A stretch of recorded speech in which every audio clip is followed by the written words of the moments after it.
Aaron, hello, Aaron. It's What's it's your up? friend, Chris Angel.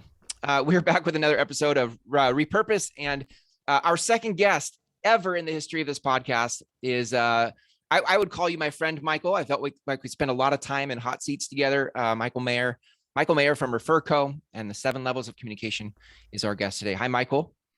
Howdy, how we doing? This is you can definitely call me a friend. I Okay, don't thank know you. anything else that we would call each other. Maybe I, brother, I, right? I Brother, can think of friend. things, but okay. Yeah, yeah. yeah. Aaron Comrade, calls me other colleague. names, but I for do. you, we'll call you a friend. I'm sure out of endearment. It's all good. Yes, of course. It's only that. Yeah. No, listen, I'm this podcast is for me picking up momentum just in the conversations Aaron and I have had. I'm excited today though, because I feel like there's a couple places we can go with you in the work that you do with Referco and 7 levels. One, and right off the top, I think you talk about love, generosity, and appreciation all the time. All you have to do is go to the referrals podcast and listen. And I would bet what 50% of your episodes talk about love, generosity, and appreciation Maybe in an 100%. industry that doesn't value or say doesn't value, but we don't talk about love. Love feels very soft. It's definitely not in the realm of GCI conversations. So maybe can you kick us off a little bit with like, where does love, generosity, and appreciation fit in the real estate industry? Like, why does that matter? Well, first I want to express my appreciation to you directly, Chris, for you helping getting Referrals podcast launched. That's I true, don't know right? if it ever would have. It reminds me of when I was hiking with like Pat Hyben and David Osborne and Mm. some of the real heavy hitters in real estate. We went on a trip together to Norway and we went to this rock and it's called K Rock. I think it's Sherry Bolton, which means the big rock between two hills or something like that. And it's actually a big rock between two mountains. It's trapped and it's the size of a desk. And one of the epic pictures you can take is standing on this table, but getting on to the rock the size of a table is precarious at best. I mean, it's precarious at least. And so I'm like I get up there and it's like I'm not doing this. I told James Nellis like I'm not gonna do it. And like he's like no you gotta I mean at least let's get up closer so you can see it and see if there's a possible way to do it. And so then we get up to this platform that is right next to the rock, and it's 3,000 feet down everywhere around us. And there's this guy who is does not speak English. He's Brazilian, speaks Spanish, and he is on and off this rock like a billy goat. Like this guy is, there is no fear whatsoever with him.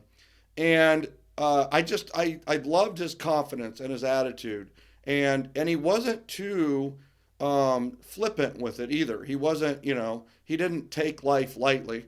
So I borrowed his confidence. I went to him and said, "Will you help me get on the rock?" So he kind of grabbed me, and then when I got on, and I got on all fours. There was no way I was just going to stride onto it and stand there. It's a great image. Um, Yeah. did not trust my legs enough, and that was actually a really good decision. So Uh-huh. I got there, I was on all fours for like 10 seconds, and then I went to put my left leg up, and it was actually an open air, and it was like, all right, that's not a good idea. So I put my left leg under me, and then I got my right leg finally on, and then I stood up about 70% of my height. And I rose my hand, and I go, take the freaking picture. And I might not have used the word freaking. Uh-huh. And so they took the picture. Then I had to get off by myself. And so, but when I got off, I knew I could jump and grab the chain, which there was about a 2 foot chain that was there for the specific reason for people not to fall 3,000 feet to their death. So I jumped, I grabbed the chain. Trust me, that's a thank God for athletic achievements beforehand. And then I got over, and the first guy I gave a high five to was that guy. And then like half my group didn't even get on the rock, including James Nellis, by Nice. the way. And he's the one who was kind of talking. But what was interesting is it's like the podcast is all these people are like, oh, you really don't need to do a podcast. Do you want to do something that's free? It's a lot of work, and it's like this, that, and the other.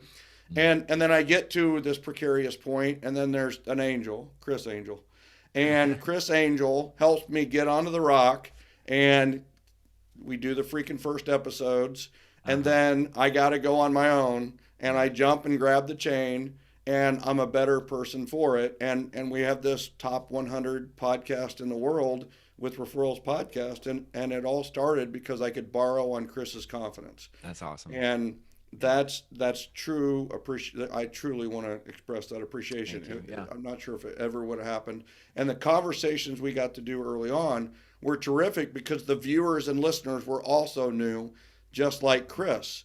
So they could borrow on his curiosity and honestly, I got to explain things maybe more fully than I would have.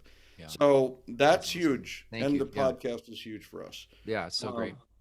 So I wrote a very controversial, not podcast, very controversial blog in 2006. I know that seems like an eternity ago, What? but Gary Keller wrote a book called MREA, Millionaire Real Estate Agent, and it literally changed the world in real estate. There was very few books that had been written for realtors that were this researched and this good. You know, Tom Hopkins had his book. It was basically his experience.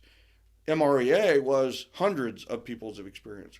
And so they wrote it and they launched the 3Ls, which was listings, leverage, and leads. So you got to have listings, you got to have leverage, and which is get team members, and then you got to get leads and leads to last and listings to last and that kind of thing. And I wrote a blog that just said that he forgot an L, and I titled it the fourth L, and the fourth L is love.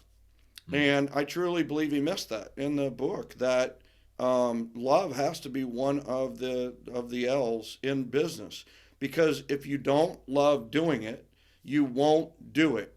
And it was like, what do you love about real estate? You know, if you love the checks, then that's fine, right? Do what it takes to get checks. If you love the people, do what it takes to love on the people. If you love a certain type of prospecting, do it. But what, a lot of people have discovered is that there's a lot of things that they don't love about the process and the procedure, and they get out or they flunk out, right?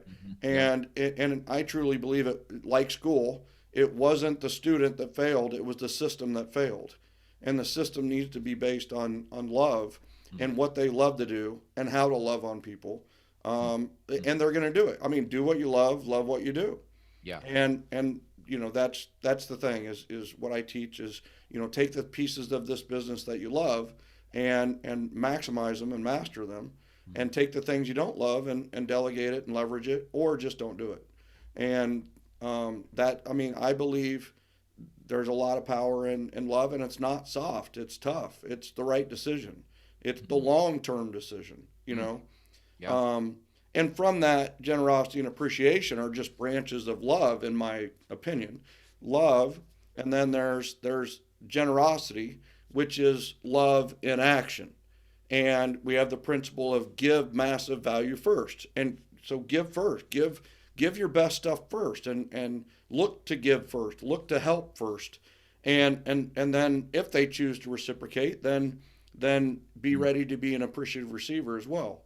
And that leads to appreciation, which is love in reaction. So generosity is love in action. That's what we have control over. Proactive generosity, massive value first.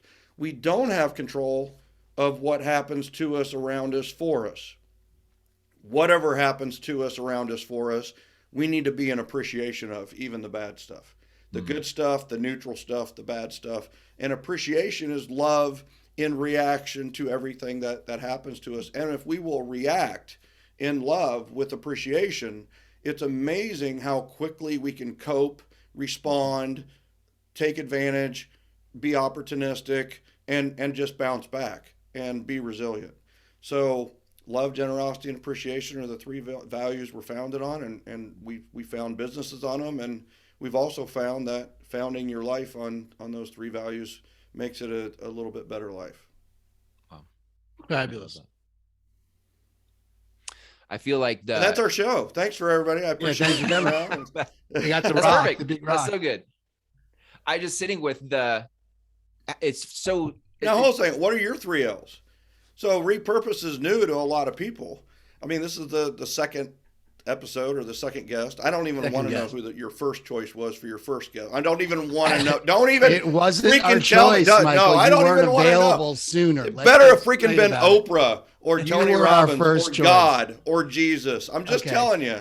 Okay. right. Or my Your wife. schedule, just we weren't going to put off the other person. We won't tell you who Oh it my is, gosh, though. that is Okay. such a good response. No problem. Such a good the schedule. You were busier than the number You one. were. choice No, we you. had. I'm just telling you the way My it was, gosh, my friend. this is so good. You were our first call, because really, so our you know the three. So we started this with really, you said it, listing, leads, and leverage, and we were like, all right, well, not we. I don't even remember what started it, but we sort of came across this. We wanted to create this conversation that's outside the realm of GCI, just because God bless GCI, because that's what gets us our families fed. And this is not to disempower that. This is just to say it's boring to just talk about that. And there's no one really having conversations that are anything but that. Every podcast is somehow to How to make more money. Yeah. And which is Doesn't fine. make you It's just, happier.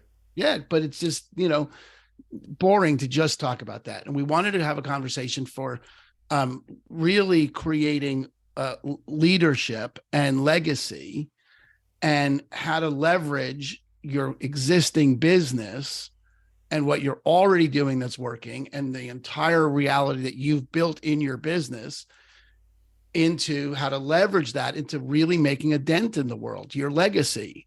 Like, what is it that you want to leave behind? Most people think of their kids or whatever, but what's the difference you want to make? So that's leveraging, taking your business, taking the unique position. Chris is always talking about the unique position real estate holds in people's lives, and the way we could, Chris's whole world of finding your tribe and that, and how do you leverage those people, call those people to be inside of something that's meaningful to you, your legacy, the world you want to leave behind.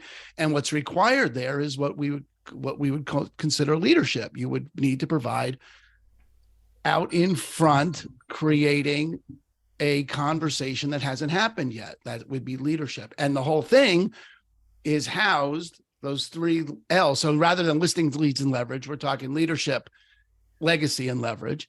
The new three L's, and that whole thing is You're housed missing the inside fourth L again. Damn it. What's that? No, but it's housed inside the context of so love. you have a triangle. This is the exact picture I used with the blog post that in fact you can see the picture more than you can see my blog post. But it's a triangle that he had in the book with leads, listing, and leverage, and then inside it had a heart, right? And it had a big giant fat L. And you could do the same thing with that's leverage. exactly right. I have it more like, what is in the heart? It's really not leverage, it's leverage, right? Oh, look at you. Right? You're huge on those puns. Love on love people, that. systems, and tools and tech, right? Leverage. And we're stealing leverage. Yeah, love, and here's the thing, right? If you love on the people, they'll love on you. If you love on the systems, it'll reward you.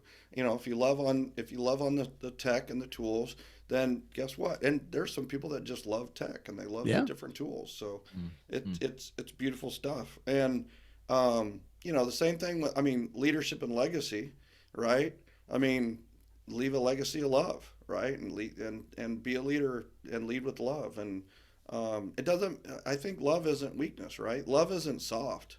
Love is tough. And sometimes it's really tough, it's easier to fight back. Especially in a divisive world we live in. It's easier to fight and argue than it is to really think about it and maybe see where the other person's coming from with love, and appreciation. I appreciate this conversation right now. Or you don't, and you just leave it, which is fine. I don't know if people realize that sometimes is you don't have to, get into every argument you're invited to. That's right. Yeah. I feel like oh, go ahead. Chris. No, you go ahead. I have to tell you, I love leverage, legacy, and leadership. And especially around the community and the tribe, right? I truly believe my next book is going to be The Tribe of Trust. And I speak a lot about the Tribe of Trust. And Jen is my Tribe of Trust. So I love where you're going with those. Yeah. And it's just, imagine the conversations around just those three topics. That's really what we just that's the whole thing. It was like, and that's really what we said. It was like, imagine the conversations. Imagine what happens when you unleash that kind of creativity and that kind of passion, and that amongst these people that have access to these huge tribes of people that trust them, love them, know them, look at them as consultants, look at them as guides, as fiduciaries.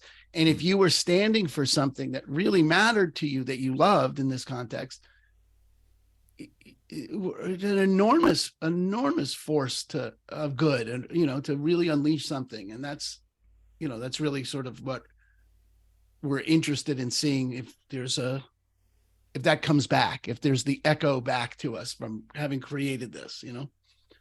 Seth Godin has that saying, people like us do things like this.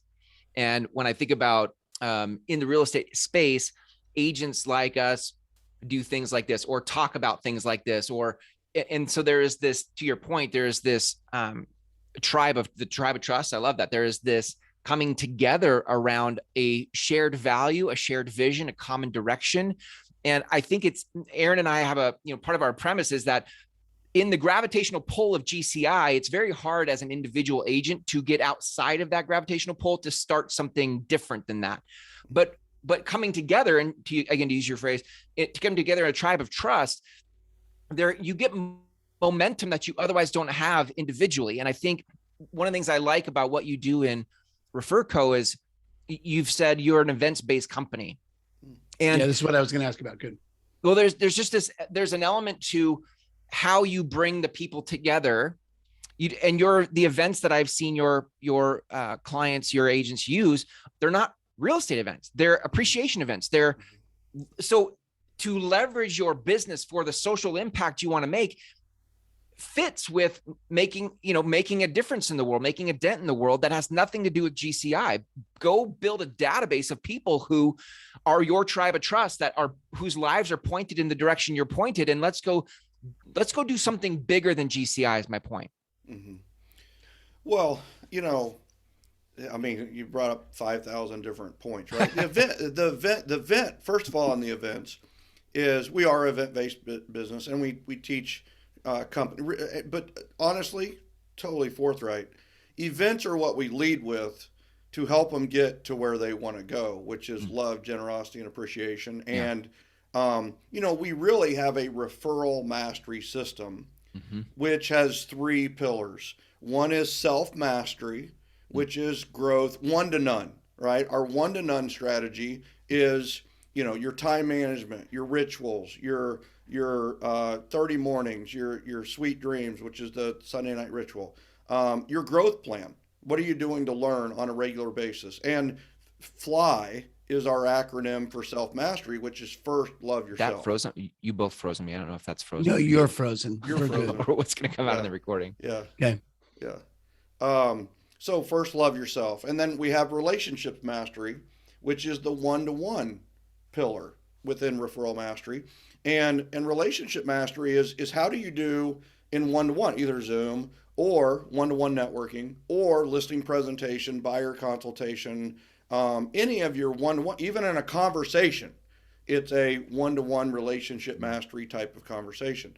And then the last pillar is event mastery, which is the 1-to-many strategy, which is, leverage and scale, and how do you do in group settings, and how do you develop this tribe of trust, this, and we have the 2 YAPs, which is the all YAP and the top YAP.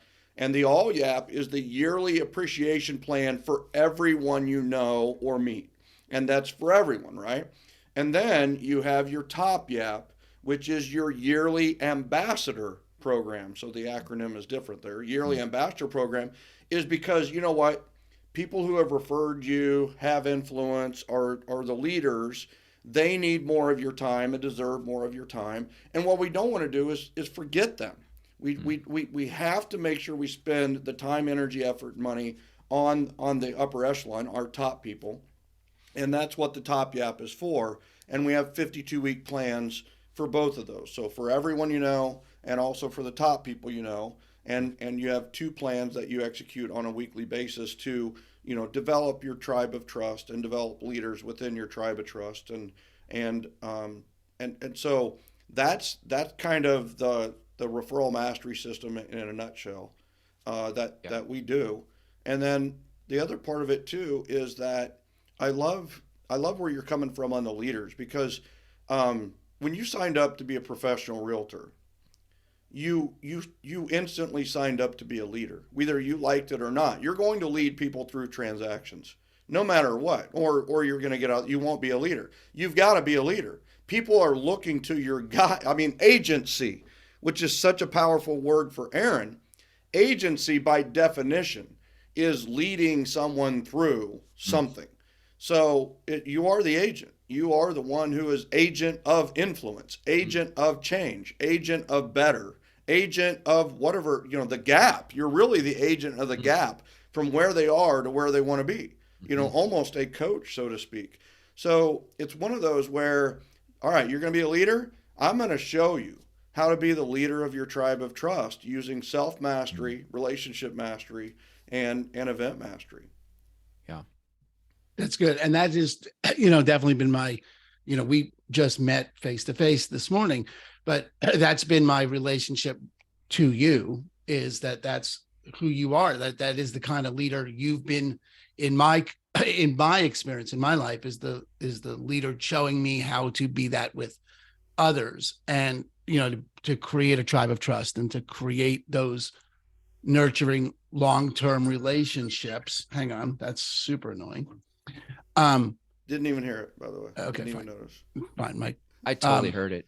I know you did. Well, you froze, so you're even worse than I I am.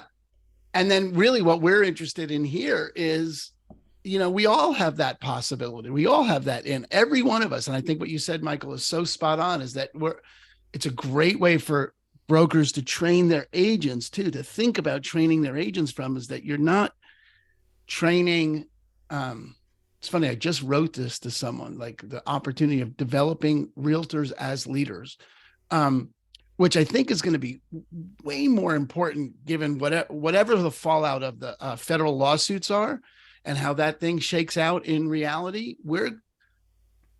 Certainly looks like we're going to be in a very strong, very powerful redefinition of who we are and what we provide for people and what's expected of us. And really the leaders are going to win. Leaders are going to come out the other side, are going to rise to the top, and everyone else is going to be, some sort of, I don't know, door opener or something. That's what I love about our system. I keep going back to this, but of course I'm a champion for my own systems. But it's one of those where we haven't changed anything. What I love about the YAPs and the growth plan and the initial consultations that we teach through all the different masteries is that we haven't changed anything with the shifting market. What we do on a weekly basis every week of the year stays the same for your entire career, period. What changes are the conversations, right? But what we have to do is make sure we're having those conversations. I think one thing that agents kind of did when the market shifted a little is they quit having conversations because they didn't want to look like an idiot, because they didn't know. And here's what's funny. Neither did the economist and neither did the Fed. So if they don't know, how can an agent know? And the fact of the matter is just have the conversation. And that it's like, if you really need to buy or sell, it's probably a good time to buy or sell, no matter when you need to buy or sell. And if you don't need to buy or sell, it's probably not a good time to buy or sell, no matter when you need to buy or sell. Yeah. It's the truth. If you really need to and want to, it's a great time to do it. If you don't need to or want to, then you know what? Even the best markets are bad markets for you, because you're going to have higher expectations. You're going to end up probably not as happy as you thought you would be. So I think that's the big thing is as we go through whatever happens the next 5 to 10 years, I love that our people are not going to have to change anything they're doing.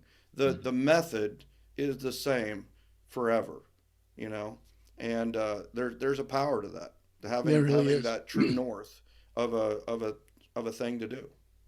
If I play with that for a second, I love the flexibility of your systems. That what you said was the only changes is the conversation. The system is timeless. The system, because you've built the system for humans, that it's a human based. It's not we're not chasing tech trends. This is a a human connection thing. And so if we play with that idea for a minute, if you were an agent who had a heart for something beyond GCI, like that, you're really pulled towards helping a particular cause or group of people, that you could use, let's say a Referco system, for example, you could use the system and the conversations are the only thing that changes. So now instead of talking about whatever you might talk about with a random group of people, you start building a tribe of trust. You start building a group of people who are committed to the same things you're committed to, and the conversations inside your systems, like you're speaking, the conversations now are just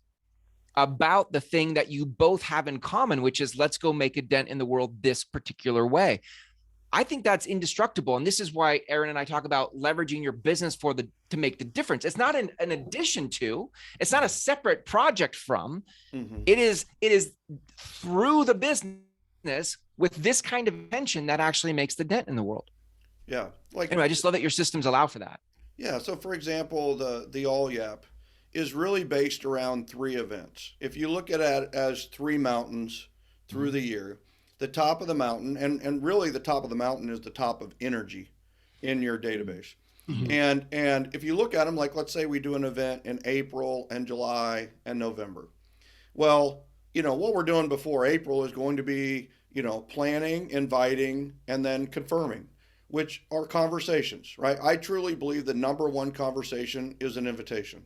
I truly believe that. The number one conversation you're going to have with someone is an invitation. Why? It gets you another conversation, guaranteed to get you another conversation. So the planning, invitation, confirmation, then you have the event. Well, what do you got to do after the event? Well, you got to follow up from the event and have those conversations to the people. But not only that, but during the event and the follow up, you're inviting them to the next event, which is in July, which so many people out there, they do an event in November, December, they spend tens of thousands of dollars, they feel a lot of good about themselves, they did it, and then they're all exhausted, the team's exhausted, and they didn't get any referrals from it. And it's like, no, it's so hard to do it. What you do is you have 3 events, and then the first one feeds the second one, and the first and second one feeds the third one, and you have all of this momentum, but it doesn't stop there. The third one, there's one coming the first quarter of the next year, and you feed that one. So I think the big thing is you always have a conversation. Invitation is an invitation. Whether I'm inviting you to a virtual event, to a grand giveaway, to a hosted event, whatever it may be, an invitation is an invitation. So 2020 and 2021 couldn't even stop the success of what we were doing because we just went virtual with our events. And in fact, in some ways, it became even bigger because it became more global. We didn't just have to invite local people. Now we can invite anyone in the world to join us. Yeah, so right. I think that's a big, product of the system is, like you said, it's timeless in that, an invitation's timeless. A confirmation is a requested communication. This is all about requested communications from our database versus forced communication, which is calling and asking for referrals or calling and asking, whatever. So. Yeah. And what I think, Chris, Michael, it's just brilliant. And I think, Chris, the thing that I'm stealing and we definitely want to build on top of is that methodology, that system is as valuable for the dent you want to make in the universe, because it all is, from the school that Chris and I come from, that literally come from, it's all enrollment and registration. It's all creating possibility, all creating openings, and then invitations to act. And the world doesn't move until world doesn't move for us until you have them sign on the line that is dotted, until you have someone, you create an opportunity for them to put their commitment into action, whatever that is.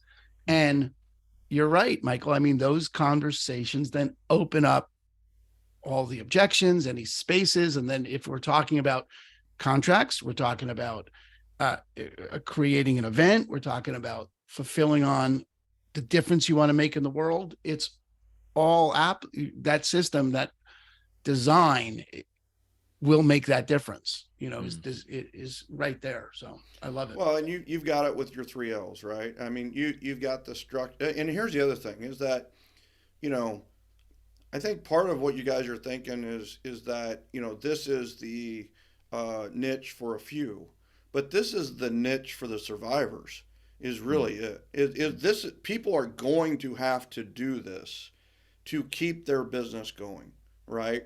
So it's not an option.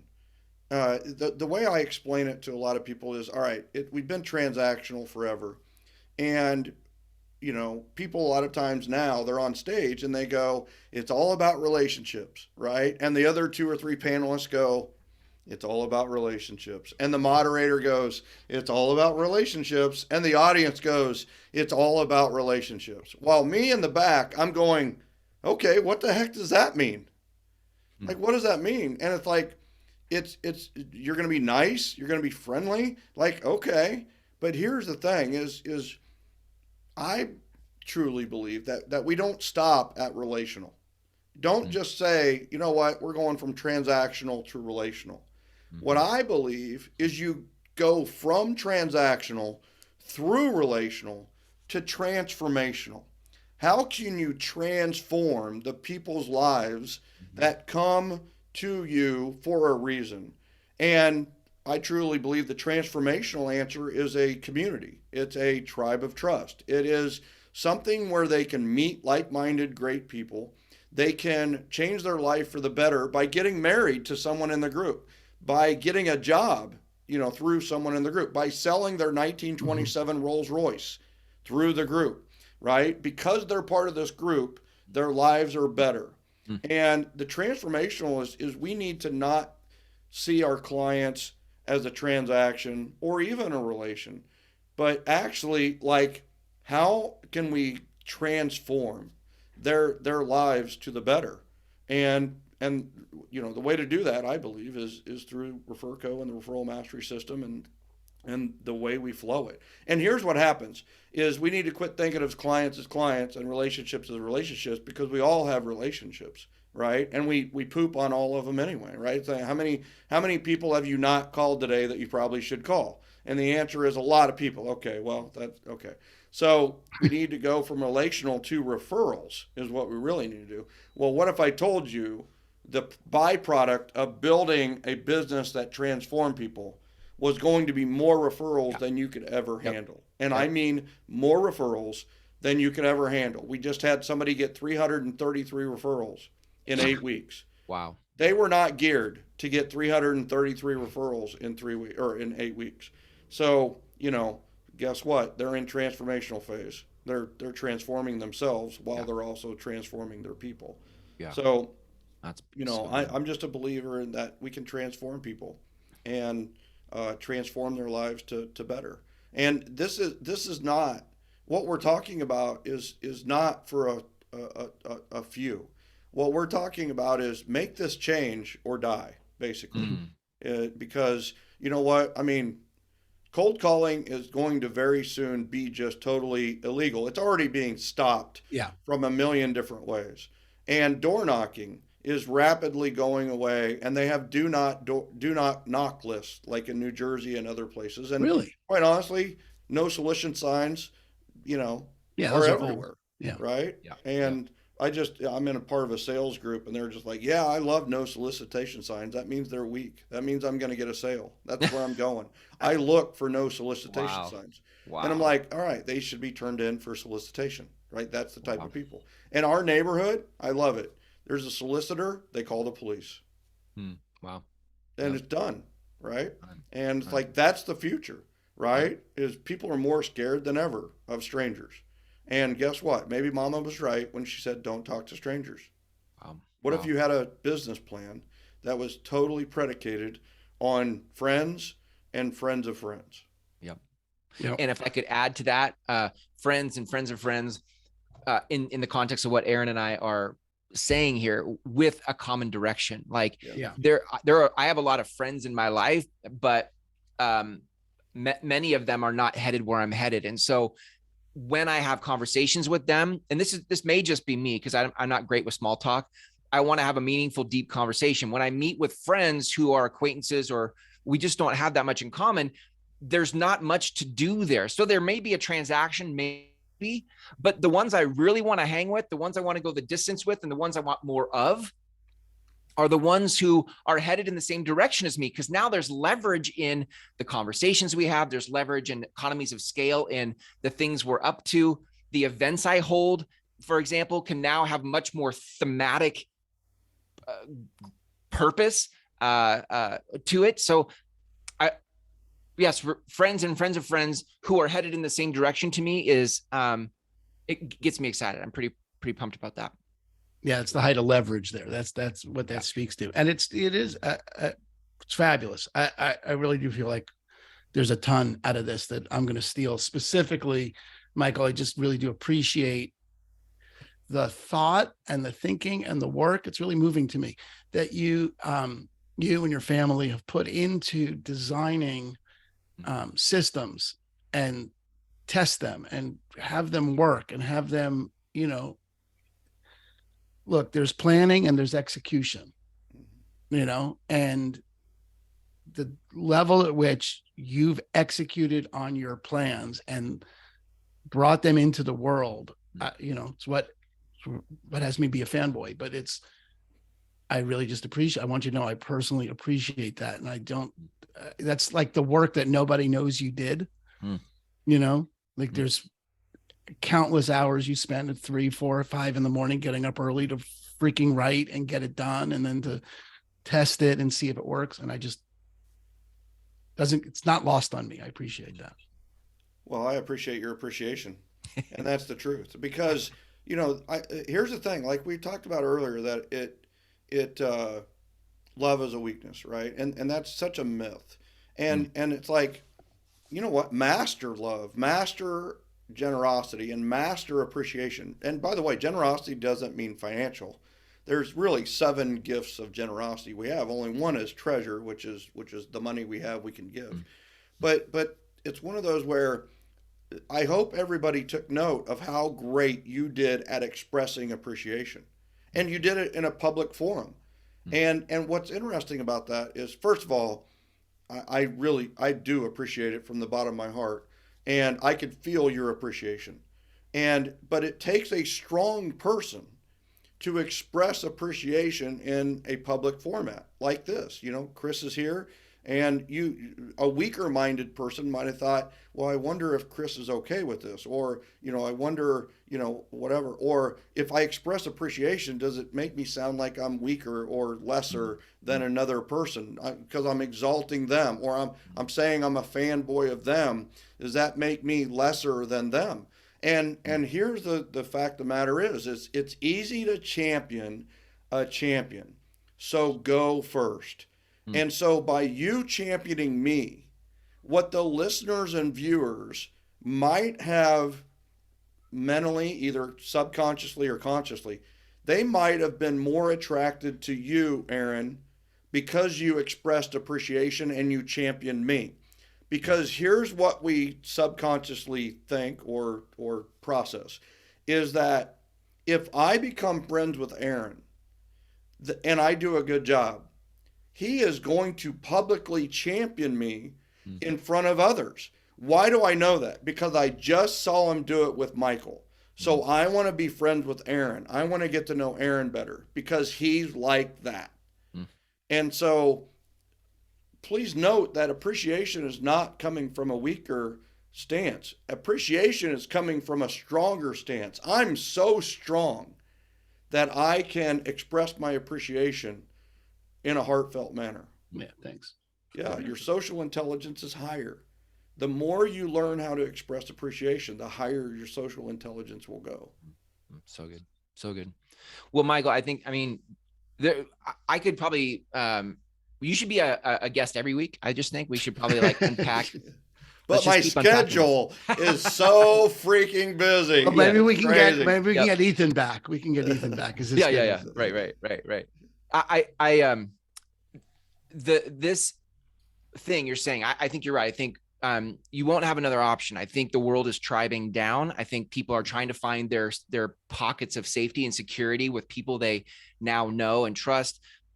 which is weird because we used to be there. And then we kind of got into a honeymoon phase with technology and stuff for a while. Until we're like, now the cat's out of the bag on that one. We're like, so I think we're coming back to our instincts as a tribal species. I think we're like, hey, let's find the people we trust. And I just appreciate I love the work you've done with the systems around referrals and building these kinds of communities. And I feel like what you've shared today just adds a lot of validity to whenever you're experimenting with something like I feel like Aaron and I are doing, building a community of agents who want to make an impact through their business.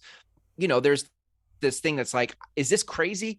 And then I talk myself down and say, no, this can't be wrong. This feels true. And then somebody like you who has a lot of reps, a big resume in terms of through your clients of how people have built communities in their communities, like it brings a lot of validity to or reassurance for the idea that we're up to here. And so anyway, I just appreciate who you are in this conversation and what we're all out to do in terms of making the world a better place. So thank you for being here. If people want to learn more about Referco and your systems, how can people track you down?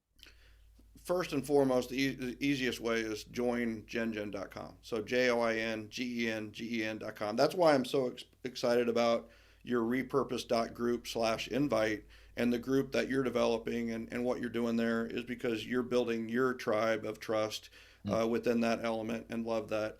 And it's just interesting how everything ties together. Is we're doing referrals podcast for our tribe. It's been a great. You're doing your pod, and we have Ann Schutte who is a client of ours who has 86,000 people in a Facebook group, who is now doing a podcast as a leader. With it, she would have never even dreamed this 5 to 10 years ago, and yet she's a leader that's standing up and interviewing and talking to the people within Gilbert, Arizona.